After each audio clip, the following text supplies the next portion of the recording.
"If you can dance this, Waltz, I'll adopt you." Arthur Sterling's voice rang out like the crack of a judge's gavel in a courtroom. The crowd fell silent. No music, no laughter, only stunned glances flickering between the billionaire and the little girl at the edge of the marble floor.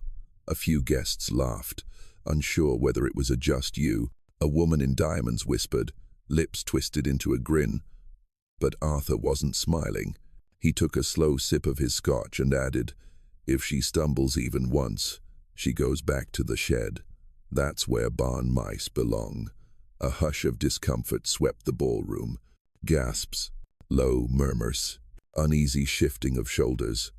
Lily blinked, her small brown eyes meeting his gaze across the glowing dance floor. Her dress hung loose at the seams, her feet bare and dusty, her fingers wrapped around the cracked handle of a battered radio. Someone near the stage muttered, "This is disgusting." Another whispered, "Is this child abuse or just billionaire boredom?" Thomas, her grandfather, stood frozen by the French doors, knuckles white. His eyes darted to Lily, silently, begging her to stay back. But she took a step forward, then another. "She's actually going to do it," someone whispered in disbelief. Arthur tilted his head amused. "So, you accept, little mouse?" Lily swallowed hard, then lifted her chin. "I'm not a mouse," she said, her voice clear, almost too calm. "And you don't scare me," whispers rippled. The guests weren't sure whether to laugh or applaud. Arthur raised an eyebrow. "You're a very brave little weed." "I might be a weed," Lily replied, "but weeds grow where your fancy roses die." If you felt a connection with the character, give this video a like to show your support and tell us in the comments where you're watching from. Who knows, someone nearby might be watching with you too. The room stilled. Even Arthur blinked. Then she walked to the center of the ballroom, placed her scratched radio gently on the floor, and clicked play. Static first, then a tiny, crackling version of the Blue Danube. But just before she could take the first step, a boy emerged from the opposite side of the room. "I want to dance with her," he said. Gasps again. The boy, Leo Montgomery, son of Senator Montgomery, looked around, chin high. "Leo," his mother hissed from the table, "come here this instant." He ignored her. She shouldn't have to be alone. He walked up to Lily and held out his hand. She hesitated. "You sure?" she asked. He nodded. "You're not scared, are you?" "I'm scared," Lily admitted. "But not of dancing. I'm scared of stopping." "Good," Leo said, taking her hand. "Then let's not stop." They began to move, hesitant at first. A clumsy turn here, a missed beat there. But something in their movement, childish, genuine, bold, cut through the luxury of the ballroom like a spark in a storm. "I've never danced before," Leo whispered. Lily grinned. "Me neither. Well, fake it better together." Around them, the crowd was silent. Even Arthur had lowered his drink. They danced not for elegance, not for applause, but as children who dared to defy what was expected of them. Awkward, barefoot, too young, too small, but unforgettable. The waltz ended. They stood still, breathless, hands still joined. Lily turned to Arthur, her voice steady. "Well," she said, "do you keep your word, or only when it's easy?" Arthur blinked, as if waking from a strange dream. He turned to his guests, half expecting someone to laugh and shatter the illusion. But the room had changed. The amusement was gone. Now there was something else, something unsettling on their faces, respect for the girl, and a subtle question pointed squarely at him. "Do you?" He cleared his throat and set down his glass. "Of course, I keep my word," he said slowly, brushing a speck of invisible lint from his lapel. "I always have." With that, he turned and walked off the dance floor, murmuring something to his assistant. The crowd hesitated, unsure whether to clap or retreat. In the end, they chose polite applause, thin, awkward, and quickly swallowed by music once more. Lily exhaled for the first time in what felt like minutes. Her knees trembled. Her small fingers slipped out of Leo's hand. She looked up at him. "Thanks," she whispered. He smiled. "You're kind of amazing. I think I'm kind of dizzy," she said, giggling a little. Thomas rushed forward, pushing through the crowd, face red with concern. "You shouldn't have. I had to," she said quickly. "He dared me." Thomas crouched to her level. "Dares from powerful men aren't games, baby. They're traps. I didn't fall in." He studied her. "This little girl with the heart of a lion and the feet of a dancer. No, you didn't," he said softly, "but you scared me half to death."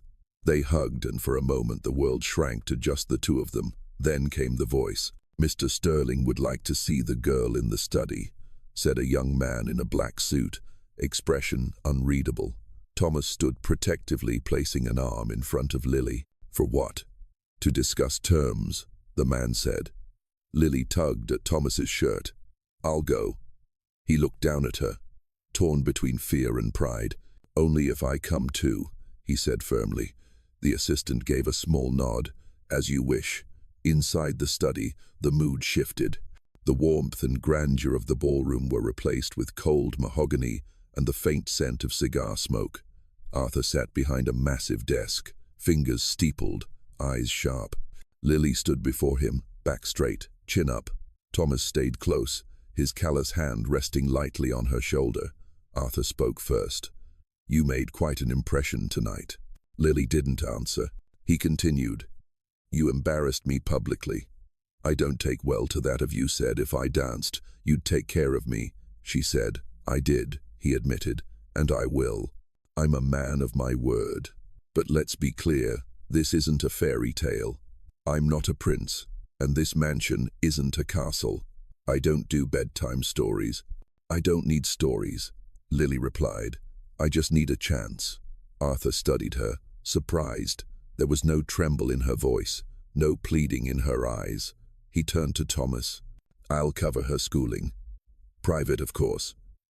Uniforms, tutoring, meals, and she'll stay here under supervision." Thomas tensed. "She needs love, not just logistics." "She'll get safety, stability, structure," Arthur said flatly.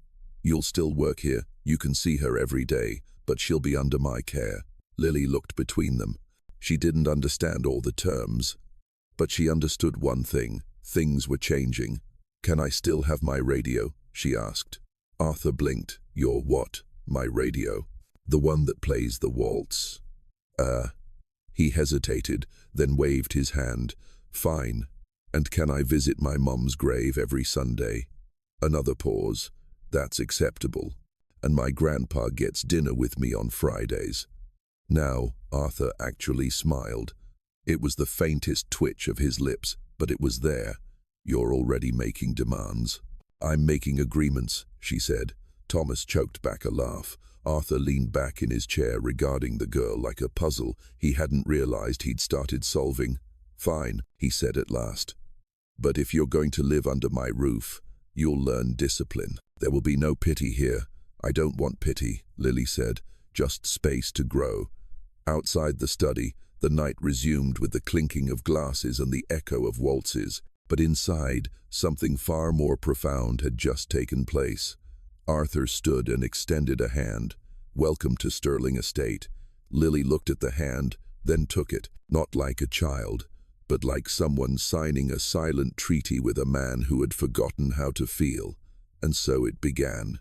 Not a fairy tale, but something far rarer. A new chapter, a new fight, a chance to prove that where you come from doesn't define where you can go. As Lily left the study with Thomas beside her, she glanced up at the grand staircase and whispered to herself, one step at a time.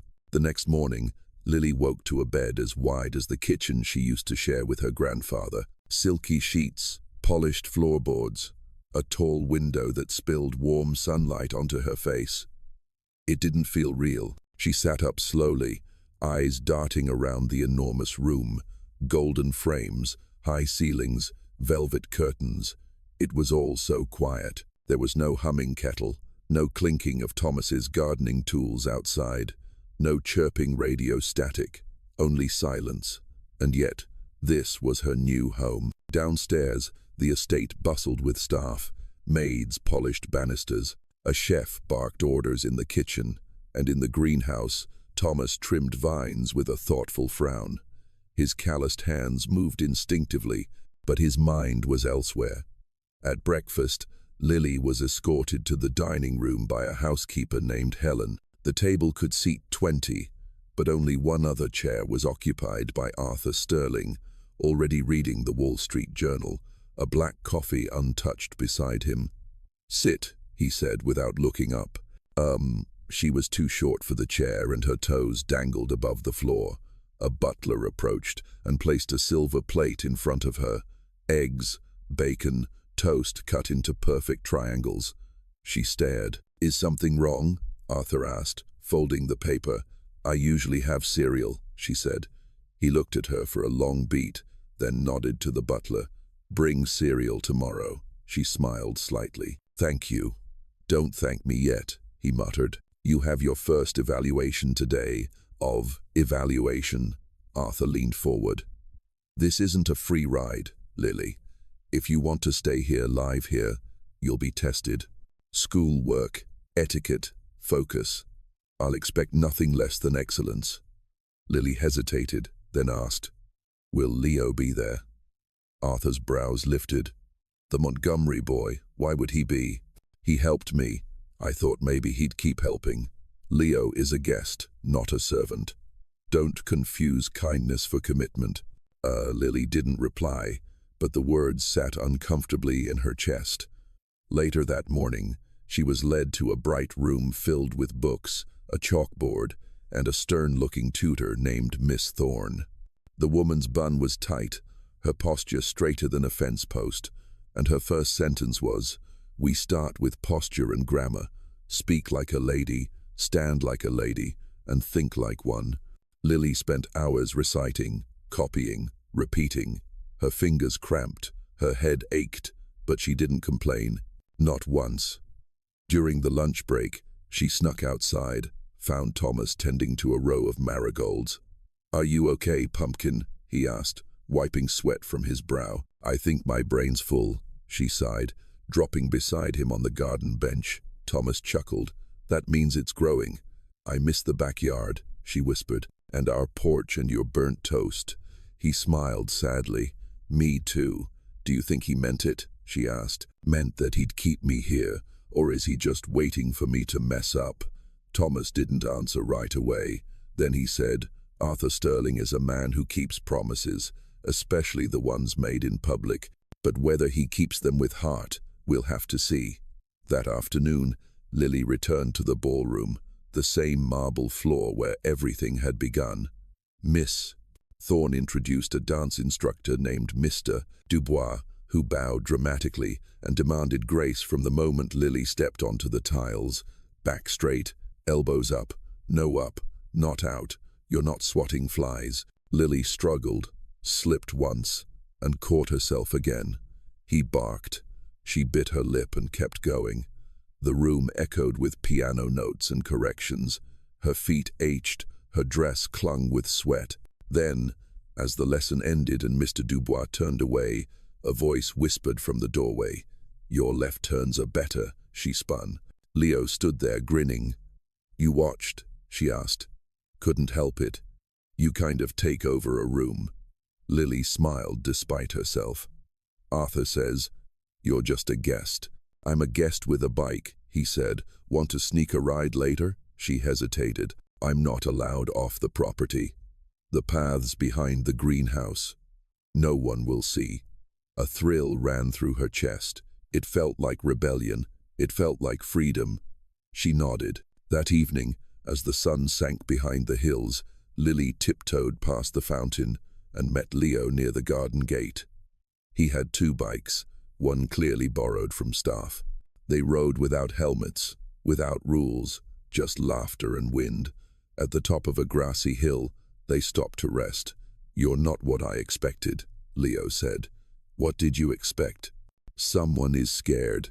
Someone quiet." "I am scared," she said. "You don't look it. I just got good at hiding it." He was quiet for a moment. "Then you're going to change this place."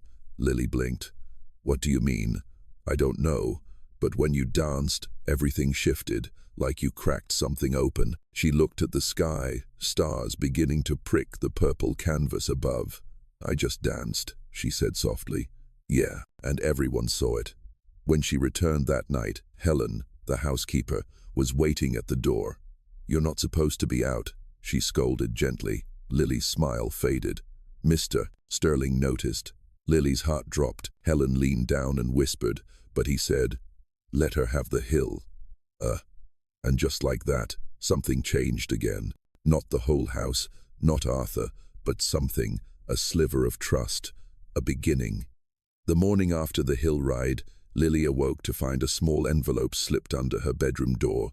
Her name, written in elegant cursive, danced across the cream paper.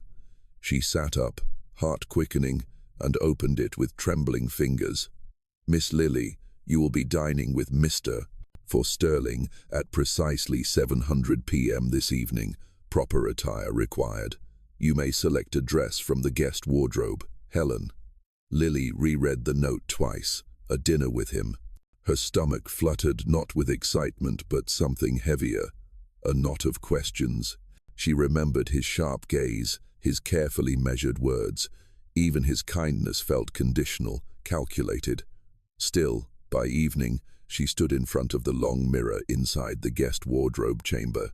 Helen had helped her into a deep blue velvet dress. It was a little too big, the sleeves brushing her wrists, but it made her feel older, steadier. Her hair had been brushed and tied with a navy ribbon. She didn't recognize herself. "You look like someone they'd let in through the front door," Helen had said, half joking. Lily walked down the grand staircase slowly, one hand gliding along the polished banister. With each step, she rehearsed what she might say. "Thank you. Yes, sir. I'm doing my best." When she entered the dining room, Arthur was already seated. The long table stretched between them like a quiet challenge. Only 2 place settings were arranged, one at each end. "You're late," he said without looking up from a stack of folders. "It's 6:59, she replied, voice small but steady. Arthur lifted his eyes, raised a brow. Then, to her surprise, he nodded approvingly. Punctuality with backbone. Good. A butler poured water into their glasses. Another brought warm bread and soup. For several minutes, they ate in silence. The silver clinked softly. The air was thick with unspoken tension. Finally, Arthur cleared his throat. "Your tutor tells me you read at a 6th grade level." Lily blinked. "Is that bad? It's unexpected." "I like reading," she said. "Stories help me go places I haven't been." Arthur took a sip of wine. "Well, you're somewhere now." She frowned slightly. "That doesn't mean I want to stop going." He studied her across the table, as if seeing something beneath the dress, beneath the girl. "You'll need more than imagination to stay here," he said. "Discipline, poise, restraint." "I have discipline," she replied. "I just don't have shoes that fit yet." A pause.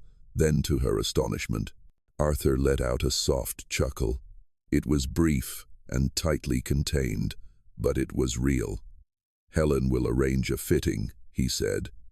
The rest of the dinner passed more quietly. She asked a few questions about the large painting in the hallway, about the strange brass telescope on the second-floor balcony. Arthur answered, curt but not unkind, and when dessert was served, a slice of lemon tart, he watched as she took her first bite. "You have good taste," she said through a grin. "I have expensive taste," he corrected. "I'll learn the difference," she replied. Later, as she climbed the stairs back to her room, Lily replayed every word in her head. It had gone better than she expected. No scolding, no tricks, just tension wrapped in velvet. But the peace didn't last long. The next morning, Leo didn't show up near the greenhouse as he usually did. Lily waited by the marrels, toes digging into the gravel. 10 minutes passed, then 20. Nothing. Later that afternoon, she spotted him in the East Wing hallway, walking fast beside a tall woman in sunglasses, his mother. He didn't wave, didn't even glance her way. That evening, over study drills with Miss Thorne, Lily's concentration faltered. Her pen scratched harder, Her posture slipped. Her answers came late. "Focus, Lily." Thorne snapped. "You were sharper yesterday." Lily clenched her jaw. "Yesterday I had a friend." Miss Thorne narrowed her eyes. "Friendships are luxuries, not rights." That night, Lily stood by her bedroom window, staring out toward the hill. The wind danced with the tall grass. The moonlight stretched long across the estate, but the ache inside her chest stayed heavy. On the fourth day, she saw Leo again, this time in the library. He sat beside his mother and Arthur, flipping through a portfolio of architectural sketches. She approached slowly, careful not to interrupt. His mother spotted her first. "That girl again," she said, her tone sharp as glass. "She's invited," Arthur replied calmly. "I didn't know charity came with a dress code," she muttered. Lily froze. Leo glanced up, eyes conflicted. "Hi, Lily," he said quietly. She didn't smile. "You stopped showing up. I had lessons with my father. You didn't say goodbye." "I didn't know how," he admitted. Arthur closed the folder. "Lily, come here." She stepped forward. "These are designs for the community center we're building in town," he explained. "Do you know what that is? A place where people come together," she said. He nodded. "You'll be attending the opening in 2 weeks. You'll speak." Lily's eyes widened. "What? You're the story, the symbol, a child given a chance. That's what donors pay attention to." "I'm not a symbol," she said, voice rising. "I'm a person." Arthur's gaze cooled. "And if you want to stay here, you'll act like one. Do you understand?" Leo looked between them, guilt flashing across his face. Lily turned to Arthur. "If I say something, it'll be my truth, not your version of it." A long silence followed. Then, to her surprise, Arthur nodded once. "Fair," he said, "but make it graceful." She turned to leave. Behind her, she heard Leo whisper, "She's braver than all of us," and she was. Even if her hands still trembled behind closed doors, even if the echo of footsteps reminded her that this house, this opportunity was both a home and a test, and she was determined to pass both. The day before the charity event, the estate felt different, quieter, but not in a peaceful way. It was the hush of preparations of people tiptoeing around tension, florists skewered in and out, carrying blossoms by the armload.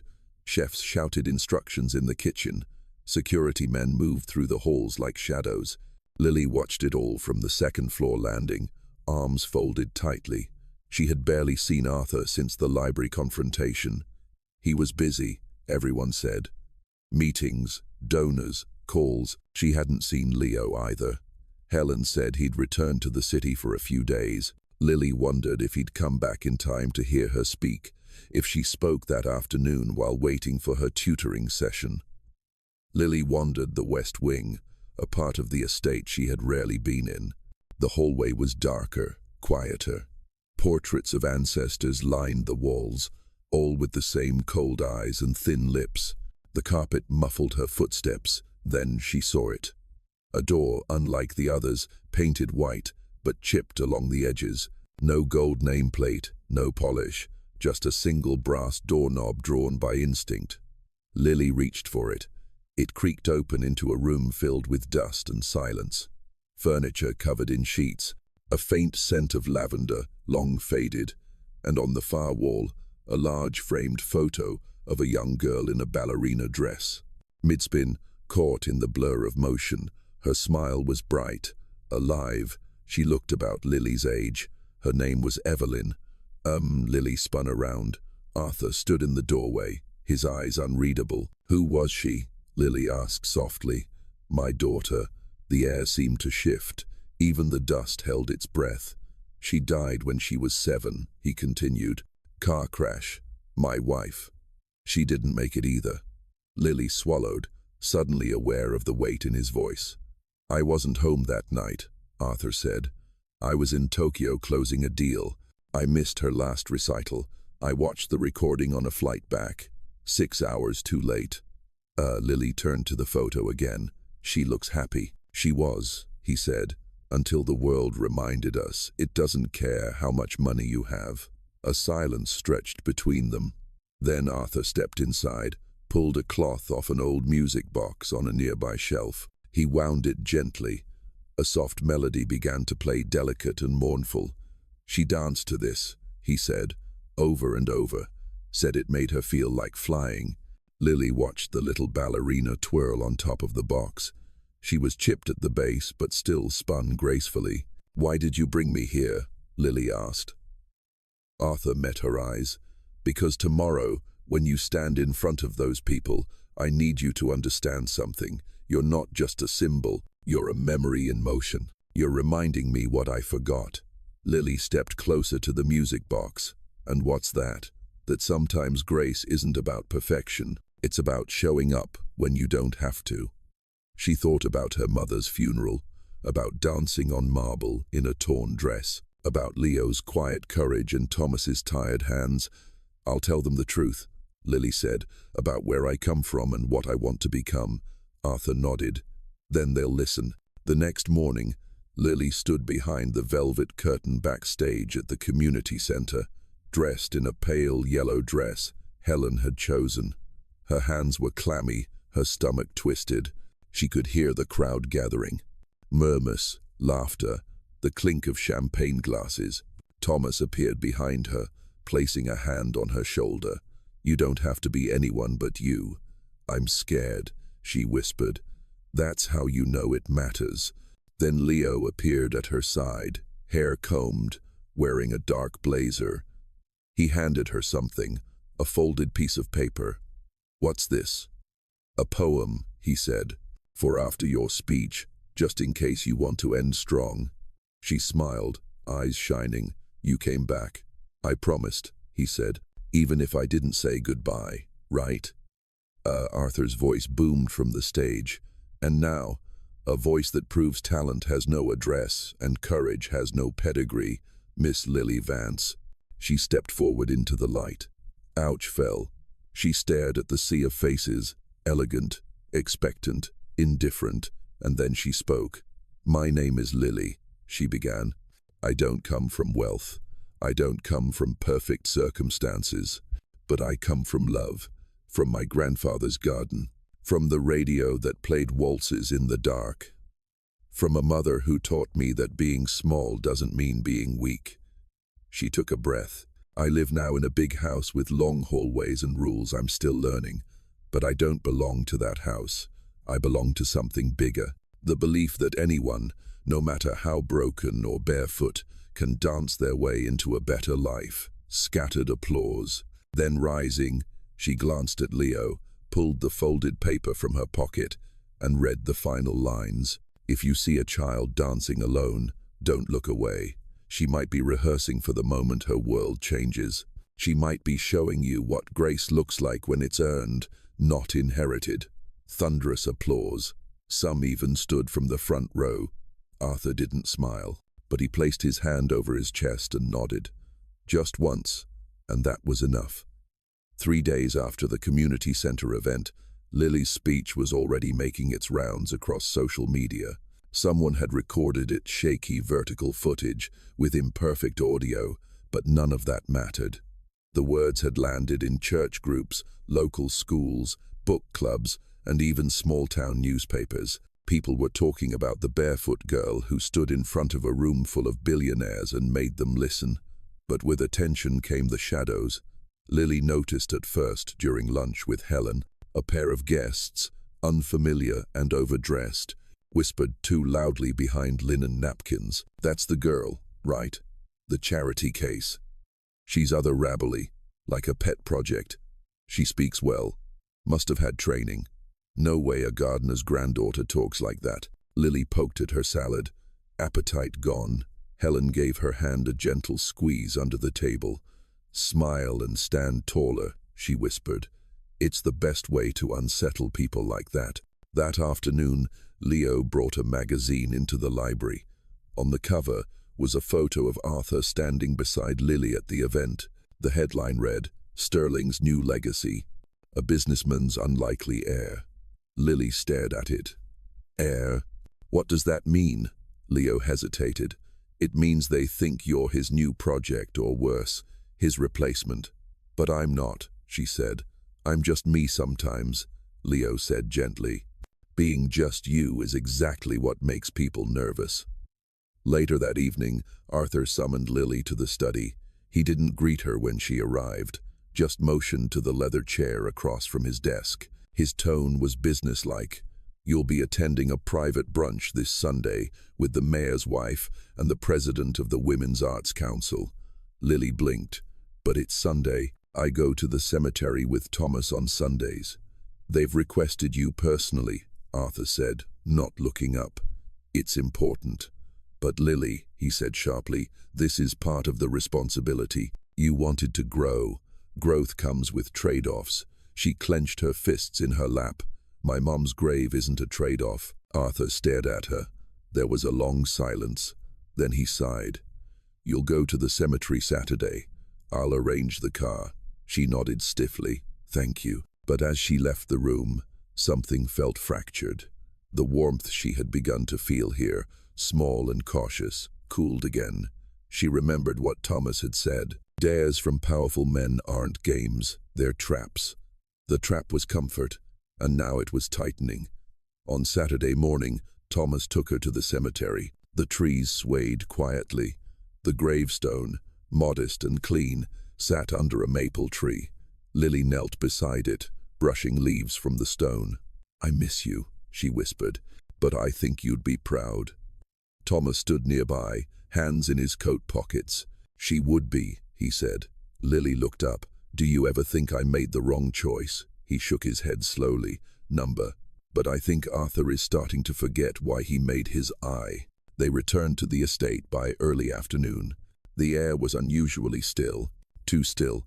Then Helen met them at the entrance, eyes anxious. "There's been a leak," she said. "A reporter got hold of Arthur's will." Lily blinked. "His will?" Helen nodded. "It names you as a potential beneficiary." "What does that mean?" Lily asked, heart thudding. "It means if anything happens to him, you might inherit everything." Lily's jaw dropped. "But I don't want that." Doesn't matter," Helen said. "Others do, and now they know." The days that followed became a quiet battlefield. Staff grew colder, whispers sharpened, invitations stopped arriving, Miss Thorne became stricter. The pastry chef stopped including Lily's favorite tart in the afternoon trays. Leo stood by her side, but even he was pulled more and more into his father's political orbit. And then one night, Lily overheard a conversation outside Arthur's office. "He's making a mistake," a deep voice said, "giving that girl access. It's dangerous." "She's a child," said another voice, one she recognized as Arthur's lawyer. "A smart one. She's from nothing, and she'll return to nothing if you don't stop this." Lily backed away, heart pounding. That night, she couldn't sleep. She stared at the ceiling, the shadows shifting across it, thinking about Evelyn, about the music box, about how quiet the house felt despite all its grandeur. The next morning, she found Arthur in the greenhouse alone. For once, no staff hovered nearby. "Did you really put me in your will?" she asked. He didn't look surprised. "I did." "Why?" "Because you're the only person in this house who tells me the truth." "But now they hate me," she whispered. "They think I want to take everything." Arthur looked up. "Do you?" She shook her head fiercely. "I don't want things. I want people to stop seeing me as a threat." He exhaled slowly. "Then we show them what legacy really looks like." Lily looked at him carefully. "And what does that mean?" He stood, wiped his hands on a cloth. "It means we build something bigger than this house, and we let them watch you do it." From that moment, the storm around her didn't stop, but Lily no longer ducked from it.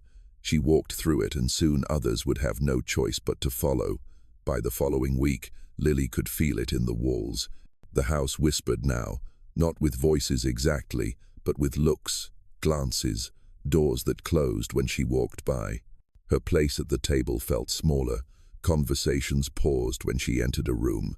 Servants smiled with their mouths but not their eyes. At first she tried to ignore it. She practiced her lessons harder. Her posture never faltered. She greeted everyone politely, but the weight of being watched, judged, suspected it crept beneath her skin like cold rain. Even Miss Thorne, once rigid but fair, now seemed distant. "Your arithmetic is sloppy today," she snapped one morning. "Are you distracted?" "No, Mom," Lily replied quietly. "Then stop acting like a child and perform like the young lady you're pretending to be." The word pretending hit harder than any ruler slap. That afternoon, she retreated to the garden. Thomas found her curled on the stone bench, knees hugged to her chest. "You look like you're trying not to exist," he said, sitting beside her. "Maybe I am." He handed her a warm biscuit wrapped in a napkin. When flowers start growing taller than expected, weeds get nervous. Lily bit into the biscuit, savoring the buttery flake. "Everyone thinks I'm here to take something." Thomas looked at her. "Then show them you came to build." Her eyes narrowed. "How?" Thomas smiled slowly. "By building something no one can tear down." The very next day, Lily made a decision. She marched into the library where Arthur was reading alone by the fireplace. "I want to start a program," she said without preamble. He lowered his papers, studying her. "A program for girls like me. Smart, curious, but from nowhere fancy. A place where they can learn without being laughed at, where they don't have to pretend to belong." Arthur raised an eyebrow. "You're 11. I'll be 12 inches 4 months," she replied. "Besides, you told me legacy is what we build. Let me build something." He stared at her long enough to make her shift uncomfortably. Then he said, "Draft a proposal. Present it to the board at next week's donor brunch." She blinked. "You're serious? As serious as your ambition?" Lily threw herself into the task like a storm. She studied late into the night. Helen helped her format the document. Leo proofread her speech. Thomas suggested names. They chose the Evelyn Initiative after Arthur's daughter. On the day of the brunch, Lily stood in front of 24 powerful men and women, her chin high.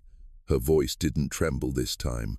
"I don't want to be the exception," she said. "I want to be the beginning." By the time she finished, the room had stilled. Even the mayor's wife wiped away a tear. One donor stood. "Who's advising her?" "No one," Arthur said proudly. "She's advising us." Applause followed, real applause. And yet, as the guests mingled, Lily noticed a man standing at the back of the room. Tall, sharp suit, sharper smile. He hadn't clapped, just watched. Later that night, Helen told her his name was Mr. Corbin, Arthur's longtime business rival. "He's dangerous in a polite way," Helen whispered, "the kind who compliments your shoes while checking your footing." Lily didn't sleep well that night. Her dreams were filled with tangled waltzes and faceless people whispering behind velvet curtains. Over the next week, support for the Evelyn Initiative grew. Donors pledged funding, letters poured in. The local news requested interviews. Lily, still learning to tie some of her dresses without help, found herself answering questions about educational equity. But success came with costs.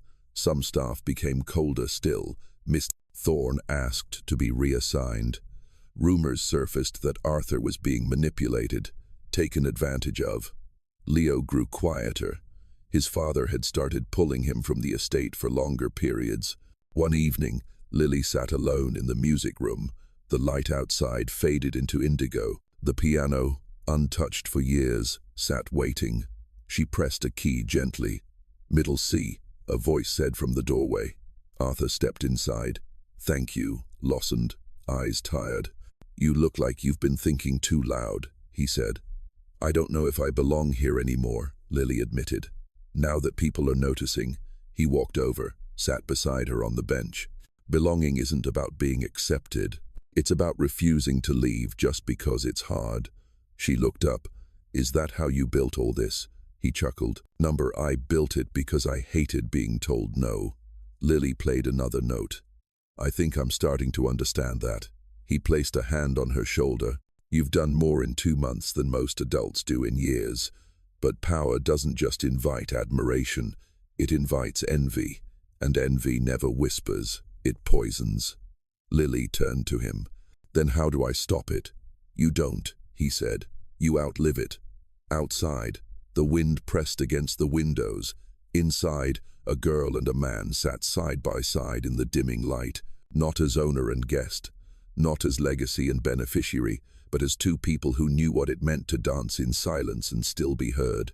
And in that moment, Lily knew the whispers in the hall no longer defined her. She was becoming a voice louder than any murmur, a presence stronger than any rumor.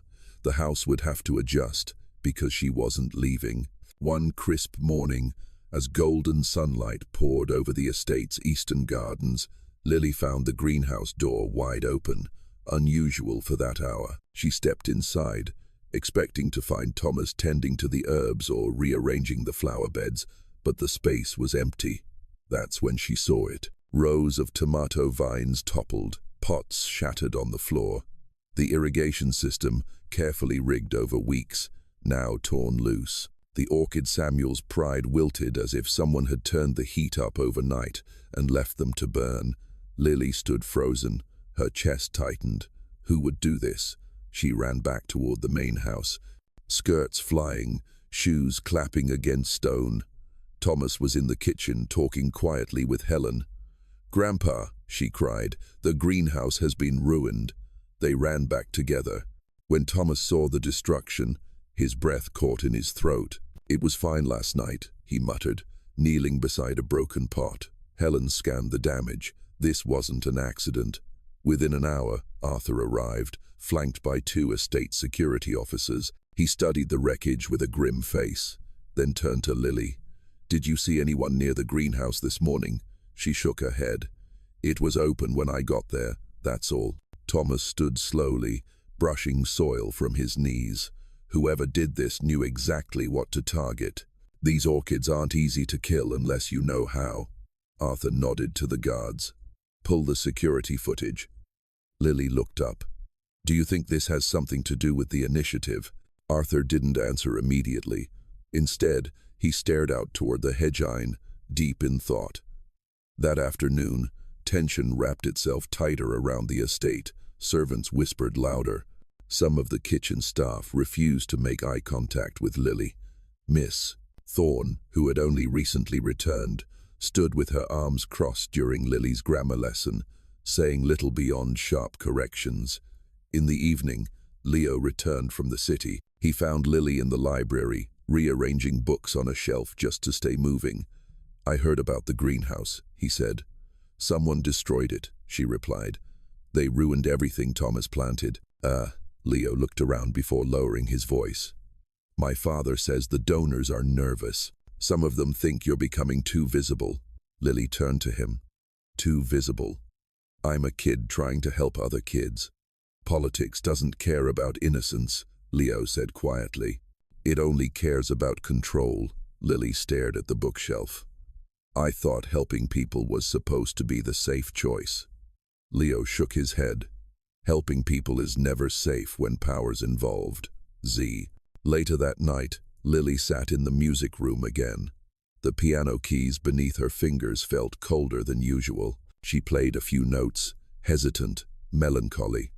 Arthur appeared at the door. "We found something," he said, "from the security tapes." Lily straightened. "Who was it?" Arthur handed her a tablet. On the screen, a grainy black and white clip showed the greenhouse door creaking open. A tall figure entered face, partially obscured by a hood. But just before they stepped inside, they turned slightly toward the camera. It was Miss Thorne. Lily's eyes widened. Why would she? She's connected to Corbin. Arthur said, used to work for his sister. "We found the wire transfer this morning. She was paid to stir things up." Lily sat in stunned silence. "So, this wasn't about plants, it was about warning me." "No," Arthur said. "It was about scaring you into silence." Lily shook her head slowly. "But I won't stop. They can't make me." Arthur gave a rare, quiet smile. "That's exactly why they're worried." The next day, Miss Thorne was gone. No announcement, no explanation, just a quiet removal, but the damage lingered. The board of the initiative met that weekend. Some members questioned whether Lily should continue to be its face. "It's too risky," one said. Too volatile, said another. The girl's involvement invites chaos. Arthur sat at the head of the long table, arms folded. She is the initiative, he said. Without her, it's just philanthropy for show.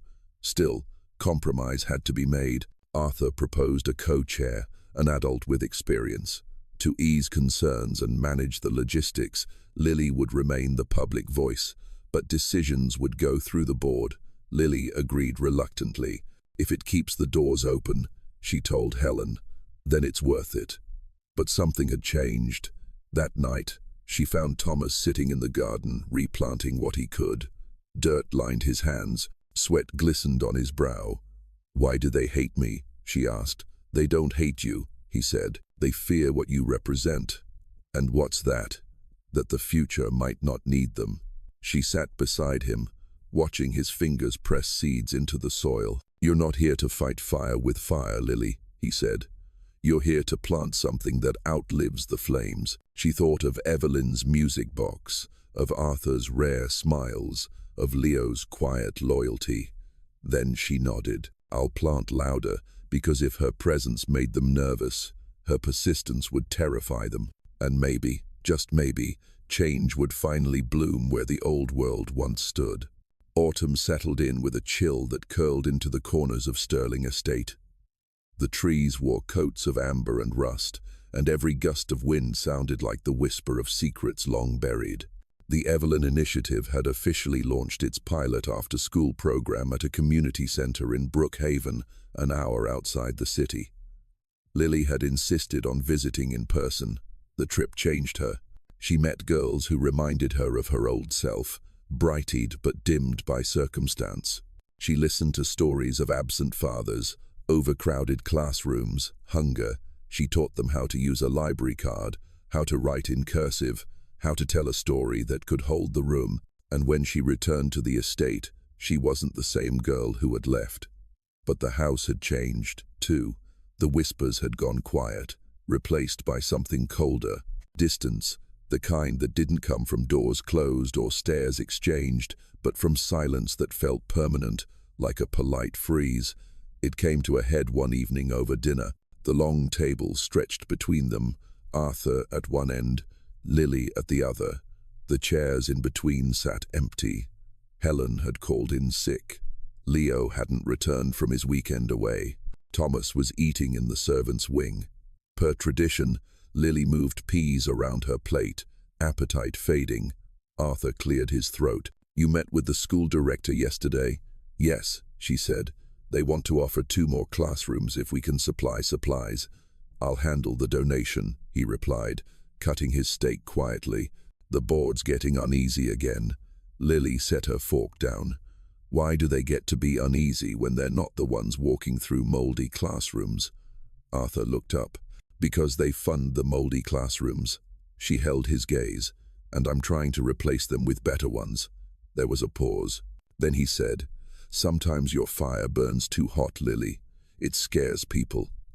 Good, she said. It should. He leaned back, observing her. You're not a child anymore. I don't think I ever was, she replied. A butler entered quietly, placing a manila envelope beside Arthur. He opened it, scanned the contents, then stiffened slightly.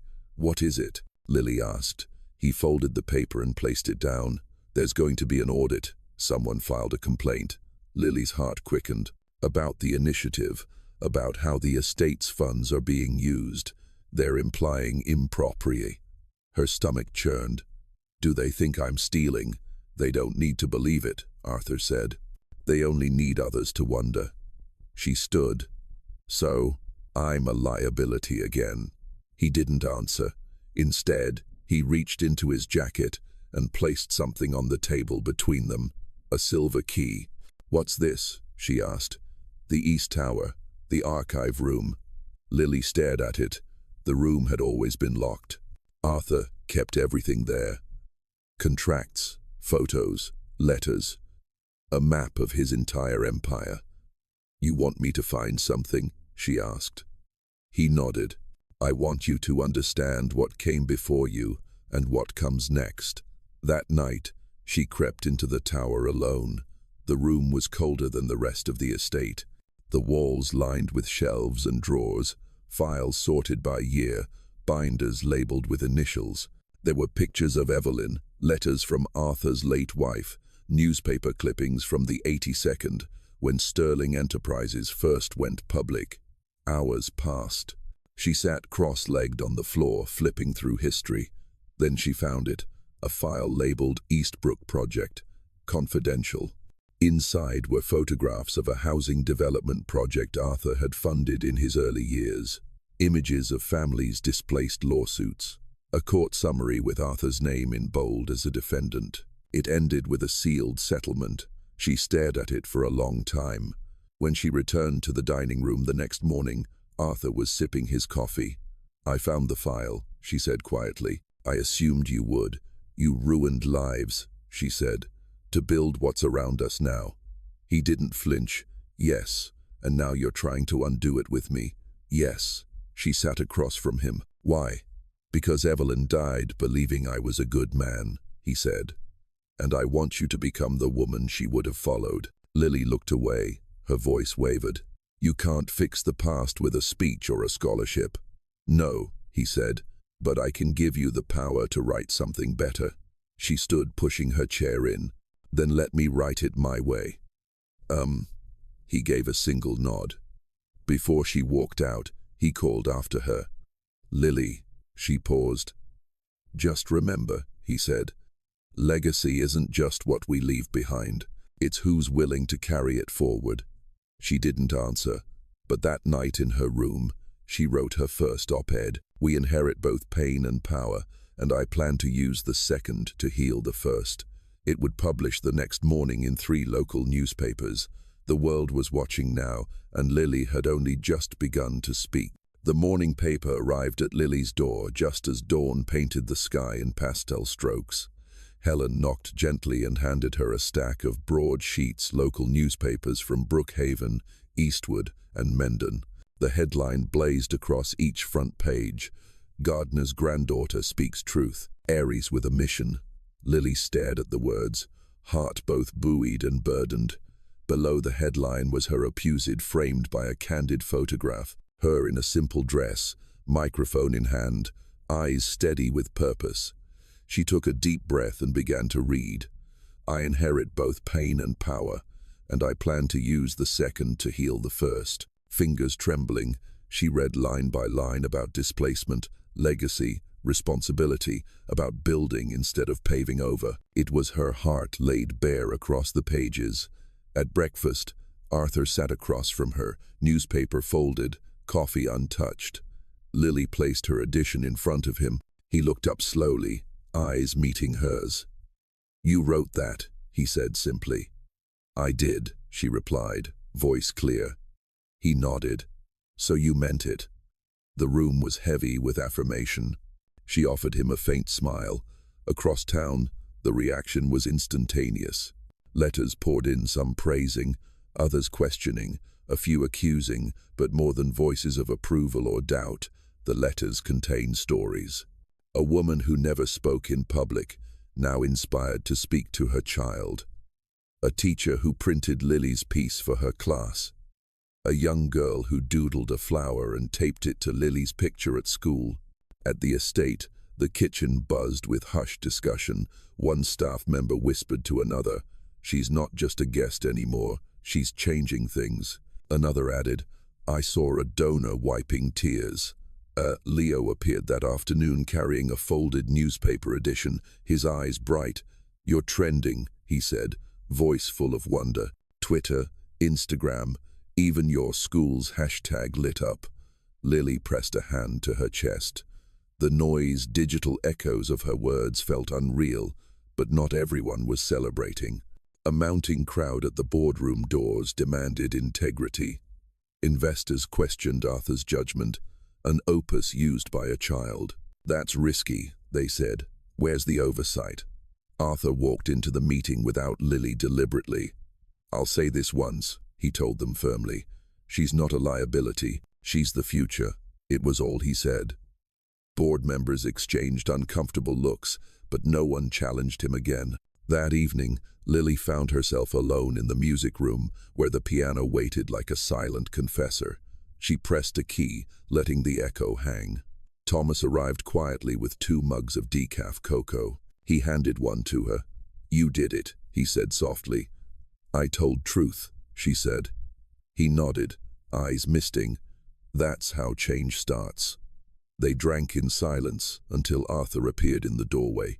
The hush of his entrance gentle but deliberate. "Your words did this." He gestured to the newspaper scattered around, "and now they'll demand more." Lily looked at the scattered pages, then at him.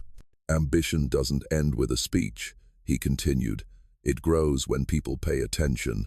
Are you ready?" She met his gaze steady. "I am." He pushed the papers aside, tilted back in his chair. "Then we'll prepare. The initiative will expand.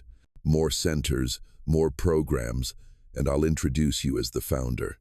Lily's breath caught. "But no buts," he said, voice gentle yet unyielding. "You're not stepping aside. You're stepping up." Late that night, Lily sat on her windowsill. The world outside crowded with lights and news stands now bearing her words. She thought of Evelyn's music box, grace preserved in steel and song. She thought of her mother's lullabies, Thomas's garden, Leo's quiet support, and she smiled because she was no longer dancing alone. She was echoing in print, and the echo would not fade. The night crept forward, but Lily stayed awake, heart lit by purpose, because the next chapter wasn't about finding a voice. It was about using it boldly, wisely, unafraid. And in that quiet room, beneath golden chandelier and midnight shadows, a gardener's granddaughter prepared to build legacies worth inheriting. Winter was settling in with a hushed hush of snow that drifted over the grounds, turning the estate into a silent, luminous fairy tale, one that blurred the edges of reality and expectation.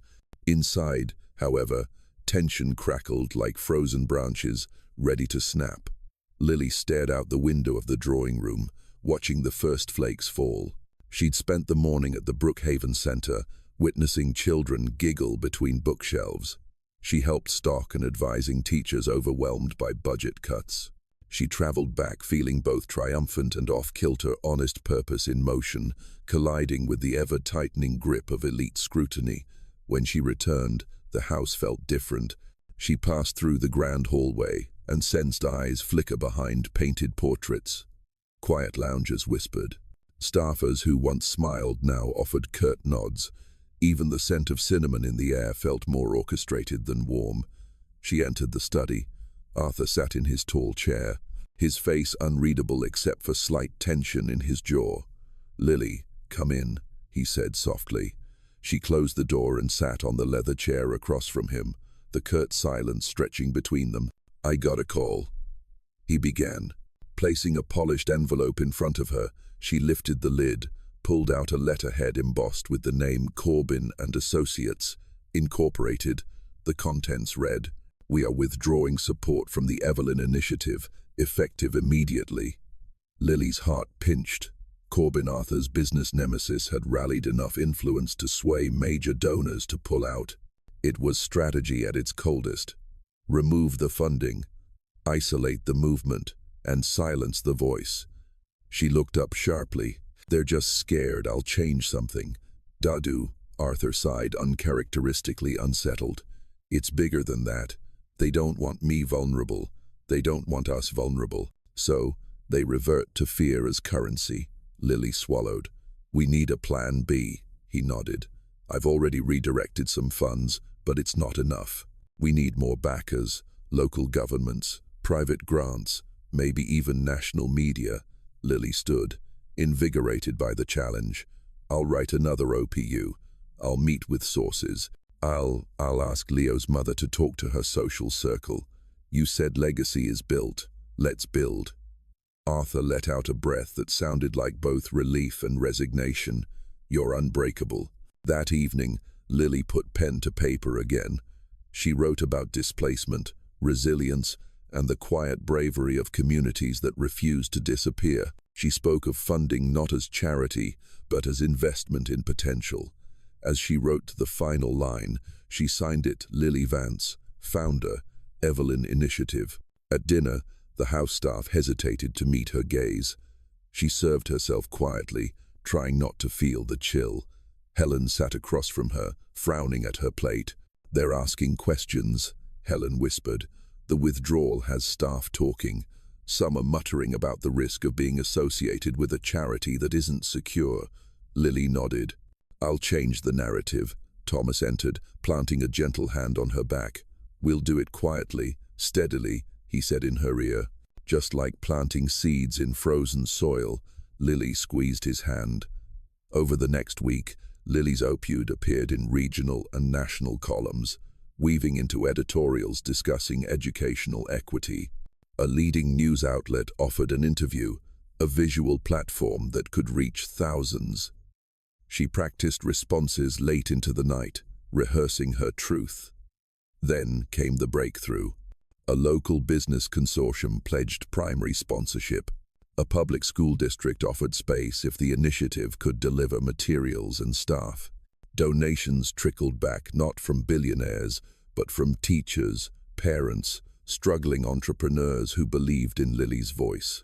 In the estate's dimly lit drawing room, Lily and Arthur reviewed the numbers. "They think retreat will silence you," he said. "But we used retreat to regroup." She smiled tiredly. "They'll have to follow us now." At the desk, they plotted next moves: an online campaign, community fundraisers, local partnerships. The movement shifted from elite donor dependency to grassroots, from fragile alliances to resilient networks. But change did not come quietly. That night, Lily found a snow-covered rose thrown onto the doorstep of her room, petals stained red, edges clipped, a message. "Thorns, remember." She understood. Threats wouldn't disappear just because voices multiplied, but she also knew voices could drown threats. The next morning, she met Leo in the foyer. He offered her a cup of hot chocolate and folded a small, meticulously printed map with the notes: community locations, routes, where help waits. He didn't say it, but she wasn't alone. As snow settled, alliances mutated in complexity. Some fractured, some hardened, some sprouted where least expected. In the quiet glow of her room, Lily taped a photo of Evelyn's music box above her desk. She pressed her palm to the brass surface. "I will grow what lasts," she whispered. Outside, the winter sky flared with pale dawn. Inside, a gardener's granddaughter prepared to bloom louder than the threats intended to stop her. Snow lay heavy on the grounds, transforming Sterling Estate into a silent cathedral of white. The air smelled of pine and frost, the hush of winter wrapping the world in reflective calm. But inside the estate, the tension pulsed like a restless heartbeat. Lily sat at the window, watching her footprints fade from the stone path. Winter had a way of making everything feel paused. Even the walls felt eager to hear what came next. She turned away and sank into the window seat, clutching Leo's map and feeling its creases like crevices in her own resolve. Outside the door, a knock. She recognized the soft, deliberate footsteps. Her grandfather entered, boots sheathed in snow, cheeks flushed. "You've been quiet," Thomas said, sitting beside her. "I'm worried," Lily admitted. "They're attacking our narrative, trying to scare people into silence." He nodded slowly. "But roots grow underground first. You just need to be patient."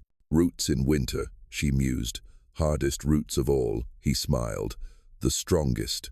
Later that afternoon, Arthur called a meeting in the greenhouse against the icy marble, surrounded by fragile greenery that dared to live indoors.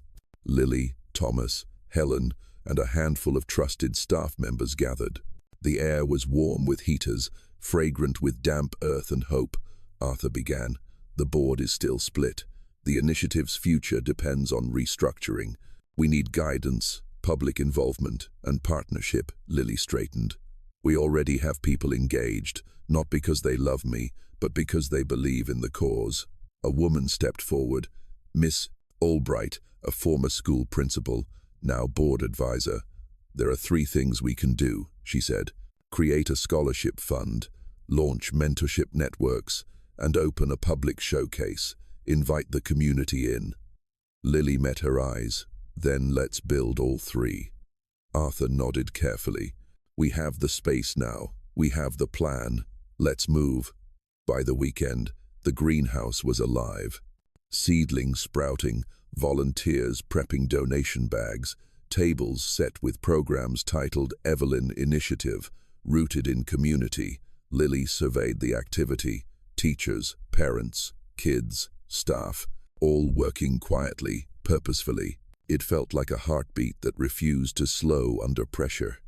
That evening, she found Leo waiting at the garden gate lantern, softening his outline. "Here," he said, offering a box tied with twine. Inside, carefully wrapped, was a single root from a sapling that Lily admired, one her grandfather had told her thrives when planted deep. "Plant it," Leo whispered. "Grow it." Tears pricked her eyes. "I will." They walked inside quietly, carrying the root together. It felt like carrying a promise. 2 days later, the estate's gates opened to the public. The showcase welcomed neighbors, families, reporters, and once skeptical donors. Inside, makeshift classrooms buzzed with laughter and learning.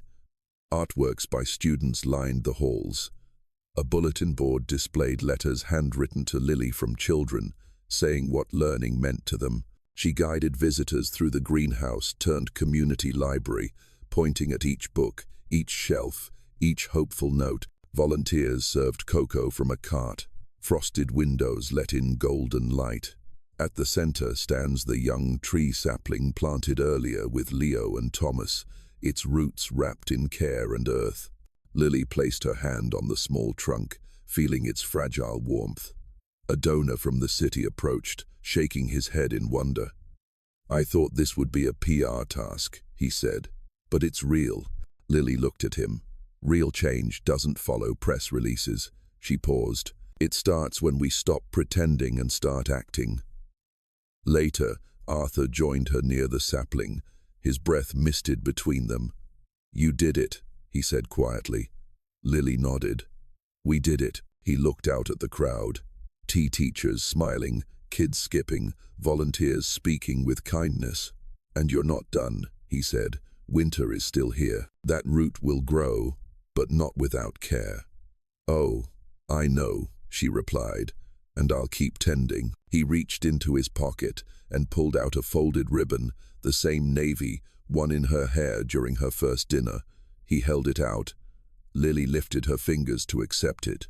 "For your hair," he said. "When you speak tomorrow." She took it, voice soft. "Thank you." That night, after the last guest left and the greenhouse lights dimmed, Lily returned to the sapling alone. She touched the ribbon to its trunk and whispered, "Grow strong." Outside, snow drifted against the panes. Inside, roots wrapped themselves around soil, pushing toward life. And Lily, a gardener's granddaughter in velvet and determination, whispered back, "So will I." Winter's grip loosened as February ushered in a tentative promise of spring. The sapling in the greenhouse had pushed new buds, tiny green breaths of life, defying the frost. For Lily, each bud was a reminder that change, however gradual or fragile, begins deep within. Her days had become a delicate balancing act, mediating donor talks, writing speeches, overseeing after-school sessions, all while attending school. But her heart had shifted. It no longer beat in fear. It beat with purpose. One morning, Helen found her in the breakfast room sketching banners for the mentorship program. "Hard at work?" Helen asked, folding a fresh napkin with care. Lily nodded, tracing a ribbon logo. "I'm designing posters for the program launch." Helen smiled warmly. "You're growing into something extraordinary, nonchalant and soft." The compliment buoyed Lily like sunshine. She glanced at the window sunlight streaming through frost-speckled panes, staining the room with hope. Later in the greenhouse, she checked on the sapling. Its buds had unfurled into delicate leaves. She shared a soft word with it. "You're not alone," she whispered. "We grow together." She found Arthur polishing bookshelves, "He's thriving," she told him quietly. He nodded, just like his gardener, then softer, "Just like you." The mentorship program launched that afternoon. The main hall brimming with curly-haired girls, books balanced in arms, faces full of curiosity. Lily greeted each one with genuine attention, her simple questions weaving into stories of ambition and quiet bravery. A parent approached, tears in her eyes. "Lily, thank you. My daughter never believed she could do this." Lily knelt to her level. "She can, and she will." "Oh." The room hummed with possibility. Words shared, dreams ignited, cloaked abilities unmasked. That evening in the music room, she practiced a few waltz steps with Leo's help. They stumbled and laughed. At one misstep, she caught her breath. "I forgot how good it feels to move simply," she said. Leo grinned. "Maybe we can dance again someday without an audience." She nodded, eyes soft with longing. One day, news from the weekends brought fresh challenges. A critical article published in a local journal raised questions about the initiative's effectiveness, speculating whether Lily's age made the program unsustainable. Lily read it alone in the drawing room, fingers clenched around the paper. Self-doubt crept in, but before she could sink, Arthur entered. He placed his hand on hers. "Want to talk about it?" She exhaled. "They keep asking if I can lead this, if I belong here." He met her gaze steadily. "You're changing the story. That unsettles people. But you're not just where you belong. You're where we belong now." His words bolstered her, and she knew the truth.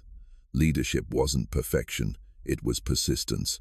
The next morning, Lily stood at a podium before teachers, parents, investors, and students. Behind her, banners read "Evelyn Initiative Growing Together." She smiled at the crowd and began. When this began, people asked, "Will a child lead this program?" My answer number, "I won't lead. We lead together." She pointed to the sapling now displayed near the stage. This tree grew from a root clipped and carried across cold ground. It didn't do it overnight, and it didn't do it alone, just like this initiative. It grows because we tend it, nurture it, and refuse to let frost stop us. Silence settled. Then applause solid resonant. A community-affirming growth rooted in shared care. That night, snow fell softly again. Lily stood by her window, the world white and wide. She pressed her hand to the glass, feeling the chill but knowing warmth beneath. Thomas found her there. "You did beautifully," he said. "It's not the speech, it's the truth in your promise." Lily nodded. "We're living it." He smiled, tears in his eyes. "You're living it." In the parlor, Arthur watched from a distance the man who once offered a bed and found a grandchild. He placed his hand over the music box's ballerina atop the piano. He whispered to its brass face, "You'd be proud." "Hi." Lily closed her eyes and exhaled a breath of spring, resilience, and legacy blooming through winter's storm. Because some roots, when nurtured, become forests, and she was growing into one. Winter's thaw arrived like a quiet promise. The snow melted into damp puddles that reflected lazy spring light, and tiny green shoots peeked above the thawed ground. Inside Sterling Estate, the heart of the Evelyn Initiative was beginning to pulse with renewed momentum. But beneath the calm, tension still simmered. Lily woke to the distant bustle of greenhouse volunteers. She dressed and joined them at dawn. Hands immersed in soil, planting seedlings destined for the new community garden. Her palms were cold, fingers stained with earth, a familiar grounding sensation. After weeks of scrutiny and expectation, Helen found her arranging seeds. "You're up early," she said. Lily smiled, eyes bright. "I promised roots, not just ideas." Helen's smile warmed her more than the spring Sunday. "You're planting more than plants, dear." By midday, Lily walked through the estate's hallways carrying freshly printed flyers. Spring Open Day, all are welcome. Summer would bring more than lessons. It would bring unity, and she intended to make it happen. In the study, Arthur reviewed financial projections. Lily stepped in with her flyer. "She's made the public day official." He told a staff member, Make sure security is discreet, but present. Lily's excitement dimmed for a moment. Are we safe enough? Arthur looked up. I want us open, not exposed, but I trust what you're building will protect us more than walls ever could. That evening, Lily held a planning session with volunteers. It was slow and deliberate, organizing tables, assigning instructors, scheduling performances by local youth. She watched as community members collaborated, teachers, youth pastors, parents working alongside estate staff. It struck her. The initiative had become less about her or the estate and more about shared hands crafting shared futures. Midweek, an envelope arrived from the press, a feature piece scheduled for the Sunday paper. Its headline, From Ground to Glory, How One Child is Changing Community and Legacy. She read it over her grandmother's teacup in the sunlight. Words flowed. She stands at the center of a growing garden and a growing movement. She blinked, emotion blooming in her chest. At dinner, the staff rallied around her. Helen brought a slice of pie. Thomas placed his hand on hers under the table. Arthur watched quietly, pride softening his posture, but the next day brought resistance. A board member vetoed the garden plan. Too ambitious, he said. Too public. We should scale back. Lily's chest tightened. This wasn't just doubt. It was fear of uncontrolled growth. She requested a meeting. In the greenhouse under sprouting leaves, she faced the group. This garden isn't surplus. It's symbol connection. Education. We crop weeds and grow food, but mostly we nurture us together. Silence followed. Then Miss Albright, formerly distant, placed her hand over the plan and said, "Let's find the funding. We'll make room." Others joined. Slowly, resistance budded and bloomed into support. That night, Lily walked the greenhouse under lantern light, the sapling by her side. She tied the navy ribbon through a low branch. The new leaves glowed. Arthur approached silently. "You did that," he said. She nodded. "We did," he watched. "Your roots are taking hold, and so is your legacy." Outside, spring breathed through open windows. Inside, a gardener's granddaughter stood rooted strong, hopeful, unstoppable. And in the end, more than petals, a new beginning was blooming. Spring had fully awakened. The greenhouse was alive with the quiet hum of new life. Ferns unfurling, seedlings stretching, saplings bowing under soft afternoon breezes. Outside, the garden beds Lily helped plant yielded fresh herbs and flowers, their colors bold after months of frost. The estate felt more alive than ever, and Lily felt her role shifting, growing beyond expectation. She moved through the greenhouse like a conductor among notes, checking on progress, offering guidance to volunteers, and encouraging timid hands to plant stronger roots. A group of local girls were arranging a patch for marigolds, giggling when a stray sprig brushed their arms. "You know, marigolds are protective flowers," Lily explained, kneeling beside them. "They keep pests away like our initiative keeps doubt from heart." They looked at her, eyes shining. One fingered a marigold petal. "Then I want plenty." Lily smiled. "Plenty it is." That afternoon, the main house hosted a small reception for donors, educators, and local officials.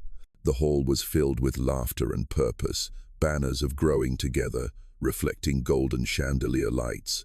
Lily greeted guests with calm confidence, introducing herself as the initiative's founder and guiding tours through the greenhouse and community library.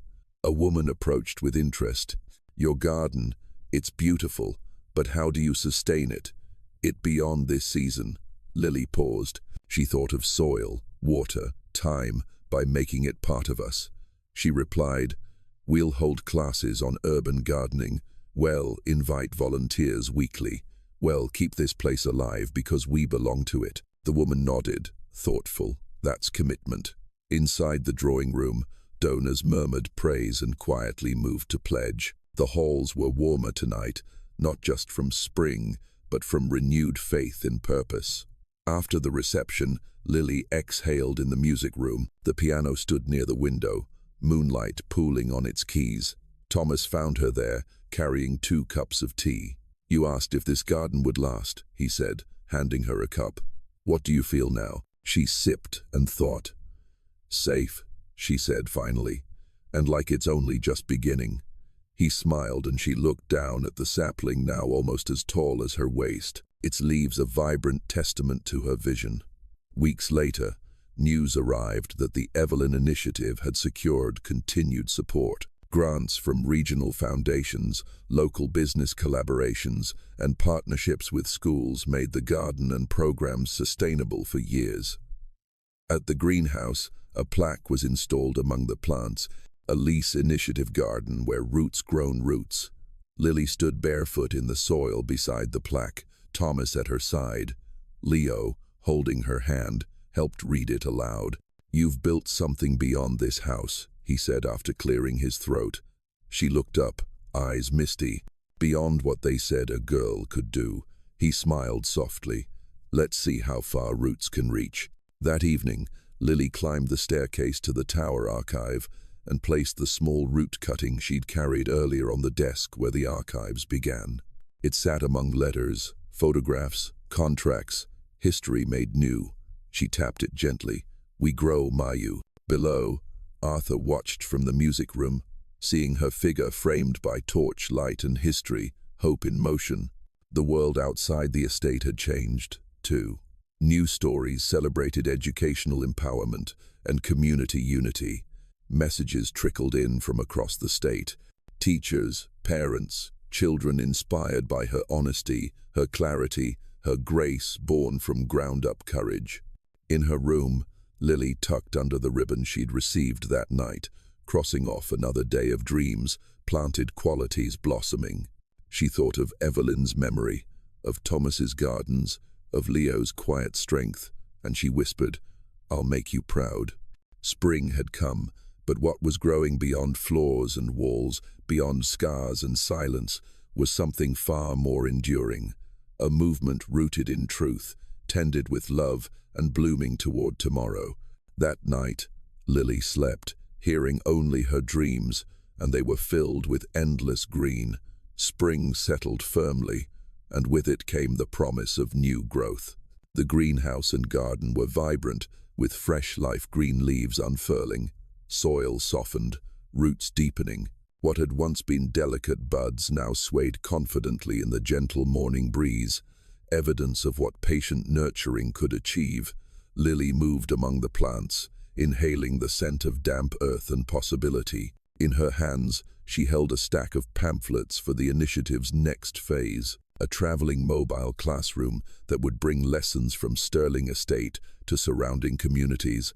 It would mean building connections farther than ever before. She paused by the sapling that had once been a single root, but was now taller than her waist. Its branches had a slight bend, testament to both strength and resilience.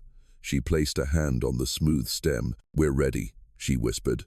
Inside the estate, the atmosphere had shifted from cautious optimism to quiet expectation. The staff no longer exchanged worried glances.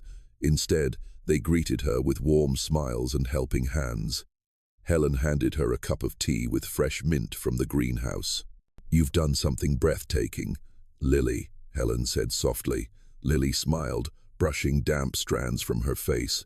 "We've done it." That afternoon, a meeting convened with local school superintendent, teachers, and early childhood specialists. The mobile classroom would tour 5 towns, offering free tutoring, garden workshops, and mentorship sessions. Arthur listened from the corner, expression unreadable, but posture relaxed. "This initiative has roots," he said when the meeting concluded. "Now it needs branches." Lily stood to speak. "Not just to branch, but to bloom. People need to see themselves as part of this, not as spectators." The educators nodded, energized by her vision. That evening, Lily found Leo waiting for her in the greenhouse. He handed her a notebook filled with locations, schedules, and sketches. "These are the first roots," he explained. "We mapped community centers, parks, schools, places where soil isn't just earth, but hope." She gripped his arm. "Thank you," He shrugged, smiling faintly. You inspire. As dusk fell, Lily stood outside, watching lamplights bloom along the driveway. In the distance, tendrils of community gardens marked where she once walked alone. Now she walked among people whose lives intersected hers, teachers, students, families, all growing something lasting. That night, she climbed to the tower room and opened the archive. At the center was the sapling's root cutting, now thriving in a pot. She wrote in her journal, "Roots hold us when storms come, but branches take us forward." Weeks later, an early spring rain drizzled, pattering on the greenhouse roof. The plants welcomed it, and so did Lily. She led a planting session with local schoolchildren, muddy boots and laughter filling the air. Every small hand that pressed soil around a seed bolstered the future. At sunset, Arthur found her there. "You're blossoming," he said quietly. "I'm growing," she corrected. Together they watched students splash in puddles, seeds sprout, and communities gather around green. Beneath the thawing ground, new dreams were taking root. Spring had come not just on warming branches, but in hearts and hands, and as long as roots held fast, new horizons would blossom. Summer tiptoed into the Sterling estate, with its promise of sunlit mornings and long, hopeful days.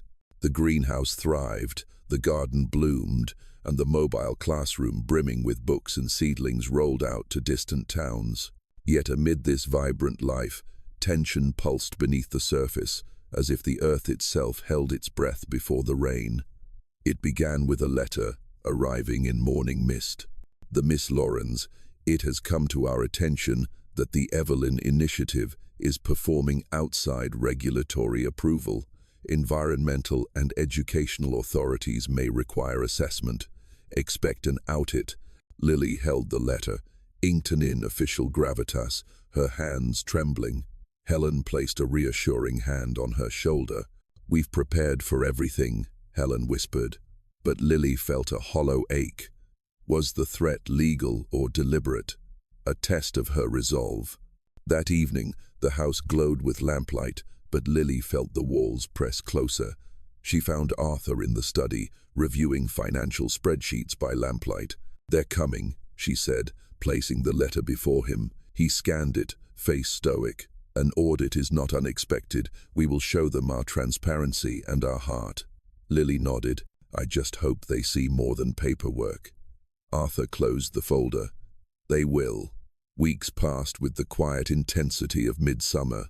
Auditors arrived with clipboards and questions on funding, curriculum, greenhouse safety, mobile unit logistics.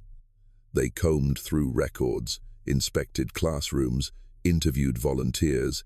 Each appointment felt like stepping onto a rickety bridge, balancing on expectations. Lily stood beside Arthur during the inspection, answering questions with clarity and calm, a small voice, carrying conviction beyond its size. When the auditors left, Arthur let out a slow breath. "They saw it," he said, "not just the programs, but the impact." That night, Lily slept fitfully, haunted by childhood memories of rainstorms, perched on their porch, her mother's lullabies in the distant thunder.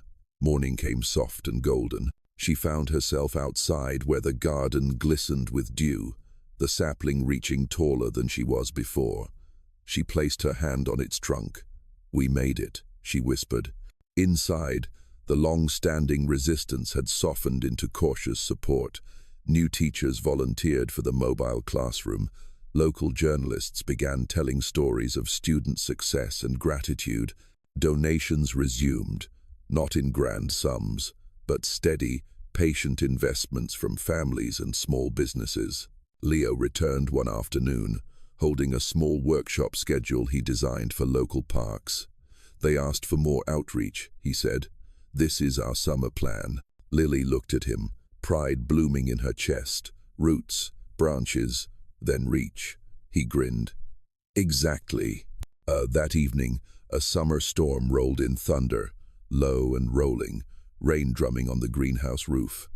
Inside, Lily rehearsed a short speech she had been asked to give at a regional philanthropic gathering. She looked at her reflection in the window, face lit by candlelight, the storm outside mirroring the challenge she'd weathered. When the storm finally passed, she carried her speech to the music room. The storm had washed the air clean, leaving golden lamplight and soft warmth. Arthur appeared quietly.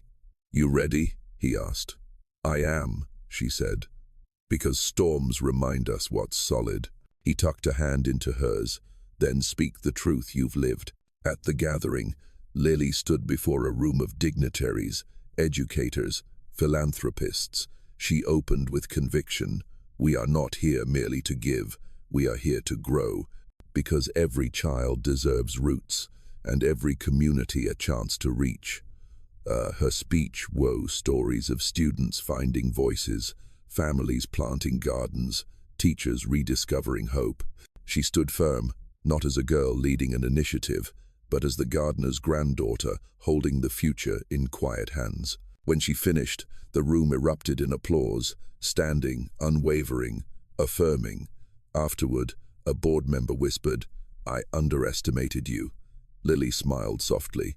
"I'm not a surprise. I'm a result of love, roots, and relentless care." No. Back at the estate, the power of her words continued blossoming. More towns requested visits. Schools invited her to lead trainings. Media asked for features not sensational but sincere. And in the greenhouse, new shoots grew in rich soil, blossoms opening towards summer light. That night, Lily stood by the sapling, now nearly as tall as she had grown herself. She tied a small ribbon of summer's gold around its branch. "We're still growing," she whispered, and she knew deep in her bones that the sun would rise always after storms, because roots that weathered winter and summer tempest stood ready to bloom anew long after the thunder passed, and so would she. Summer light waned into a golden September warmth when celebration came. The greenhouse, the garden, and the mobile classroom had matured into something none could ignore, a living testament to perseverance and purpose. At the Sterling estate, the evening air pulsed with anticipation as guests gathered to mark 1 year of the Evelyn Initiative. Lily stood at the threshold of the great hall, watching people begin to fill the space.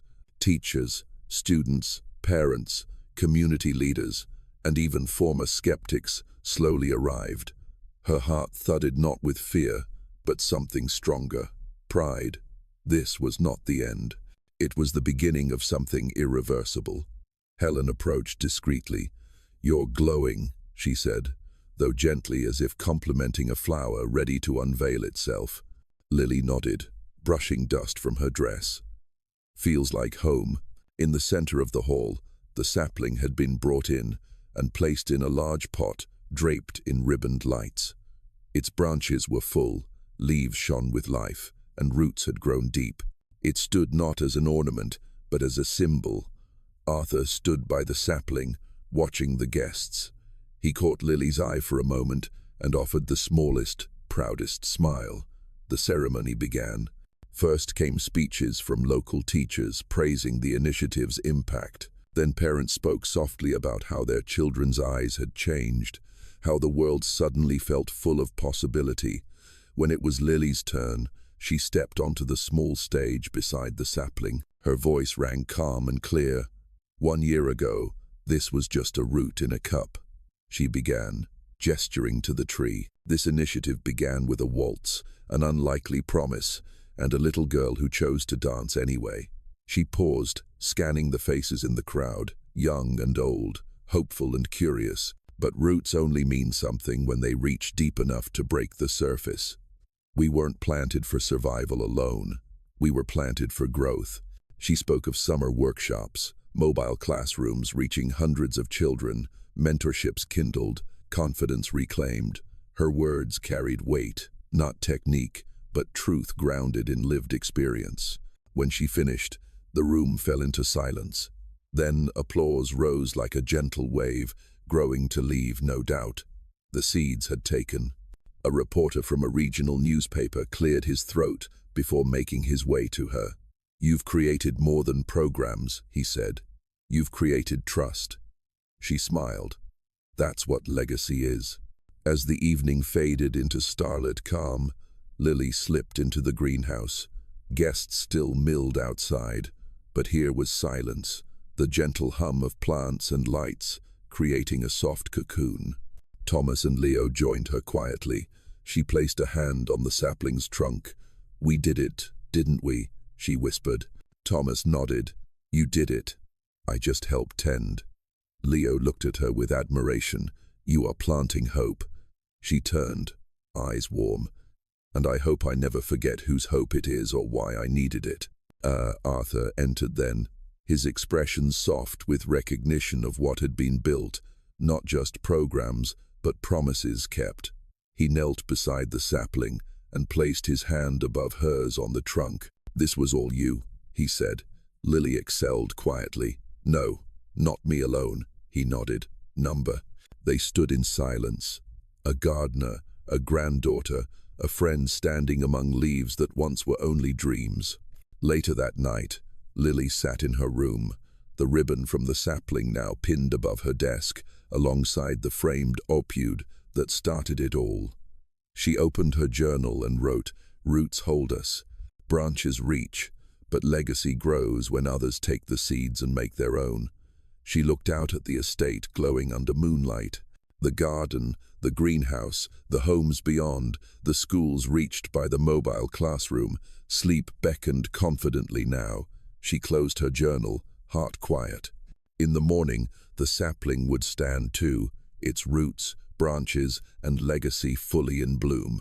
Because when a gardener's granddaughter dances on a promise, she doesn't just change a house, she changes a world.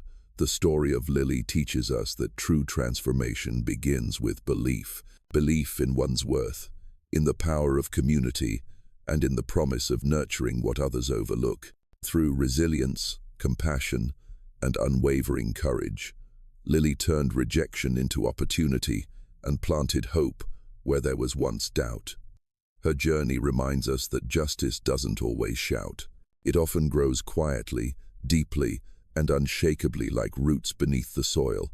In the end, the greatest legacy is not in what we achieve for ourselves, but in what we sow for others to inherit.